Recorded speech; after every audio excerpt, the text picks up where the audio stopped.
Jason's community, very proudly. Who's closest to the stage that can get up on stage without pulling a muscle? Anybody? You can come up here. Just come up here for a second.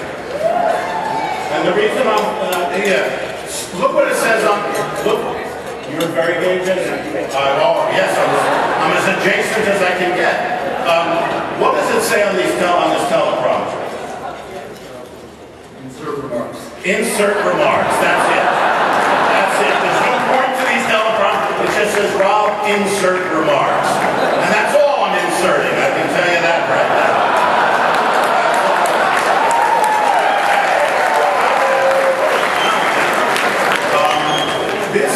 I am so happy to be here. I can tell you that whenever you're called upon, and you know, as somebody who introduces people or is going to make an introduction, a lot of times you know the person, or you're close to the person, or maybe you know them a little bit.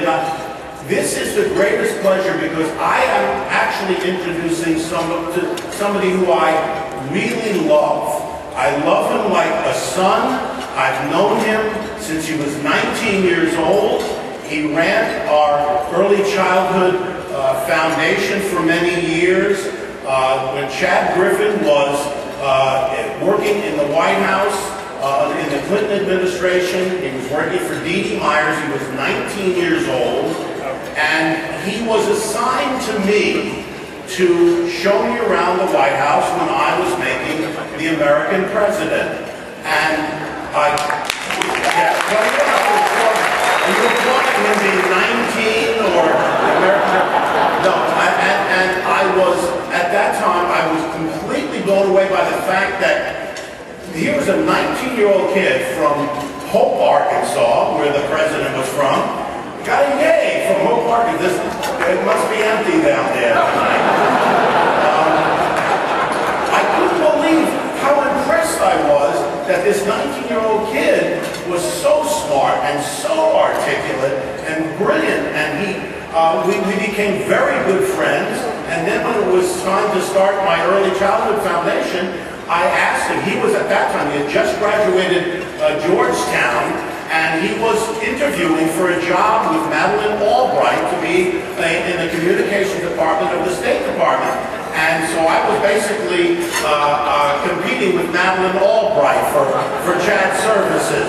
And he decided that he was going to have a change, and he came out to California, and he started off, you know, as an executive director of the foundation. We did some amazing things. We passed Proposition 10, which was a tax on cigarettes that provided $600 to $700 million a year for children 0 to 5. And we did that together. We stopped a building of a city in the Santa Monica Mountains, the Amundsen Ranch. We launched that campaign, and we, all the way, the time I'm working with him, I'm saying, God, this guy is so effing brilliant.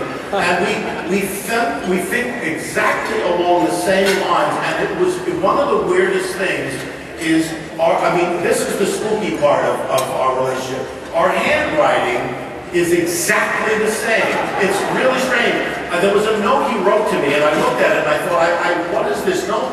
Why would I write a note to myself? And it was Chad's handwriting. We have been so close, and I feel like I say, I'm his second father, and so to me, for tonight, to do this is just the greatest honor of all. I'm going to tell you a little story of, and we now have, as you all know, we have our Supreme Court case from AFA coming up on March 26th. And I feel very, very confident about that. When we filed this lawsuit 4 years ago, the country was between 30 and 40% in favor of marriage equality. The latest poll has us at 58%.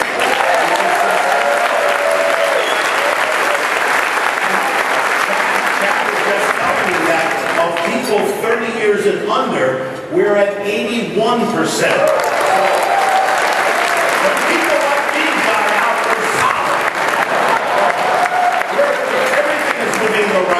This is inevitable. I've said many, many times, We can't imagine a time, there was a time when women couldn't vote, when black people couldn't marry white people, when black people couldn't vote. And there will be a time when we look back at this time and people will say, in a quaint way, you mean there was a time when gay people couldn't get married? It will seem quaint. It doesn't right now, but everything is moving in the right direction.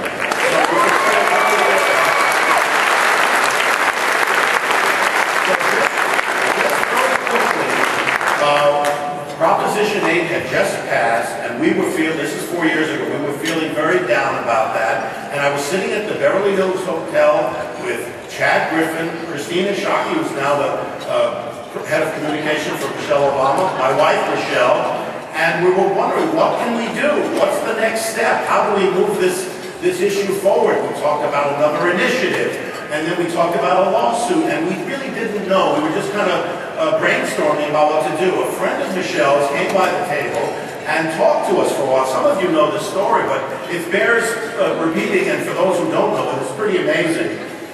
Later in the day, this friend was a woman named Kate Moline. She calls my wife up and says, you would be surprised to find out that Ted Olson is on your side on this issue. And I think, oh my God, if that is true, this is the political home run of all time. You have to understand, this is a man who put me in bed for 2 days when he beat David Boyce in Bush v. Gore. So I'm thinking, no, this can't be true.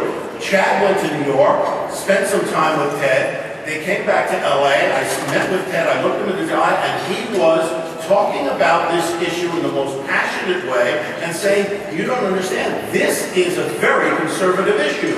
Marriage is the bedrock of our society. The Supreme Court has ruled 14 times on the fundamental right to marry. And he felt very confident that we can, and then he was the one who suggested David Boyce. So when they put that together, I thought, this is a political home run of all time. You've got the guys who oppose each other in Bush v. Gore, fighting on the side of marriage equality, taking partisanship out of it, and we have nationalized this issue to the point where we are now at 58%, and it's just going to, you see Rob Portman coming out, you see, it's all happening, and we're all a part of it. Everyone in this room who has thought for so many years is going to see this realized in a very short time. A couple of big shout-outs. One to our Mayor Villaraigosa, who was the first elected official up in Sacramento to come out in favor of gay rights. He was asked by Sheila Kuhl to be on the gay caucus, and he said, who's on it? She said, just you and me. We're the two on it, and Antonio was there, so we love you, Antonio, for that. And Governor Gregoire up in Washington, who backstage with her and saying, yes, every state that goes forward is important, but this is truly a national issue. This is the last piece of the civil rights puzzle that needs to be put in place so that we can all realize the dream of our founding fathers, which is that we are all equal under the law.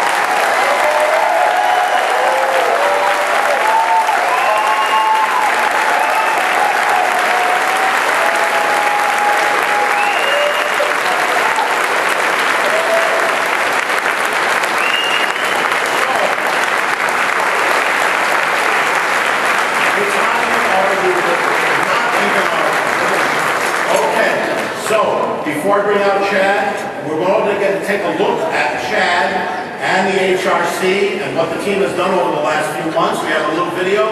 We'll take a look at it and roll the video.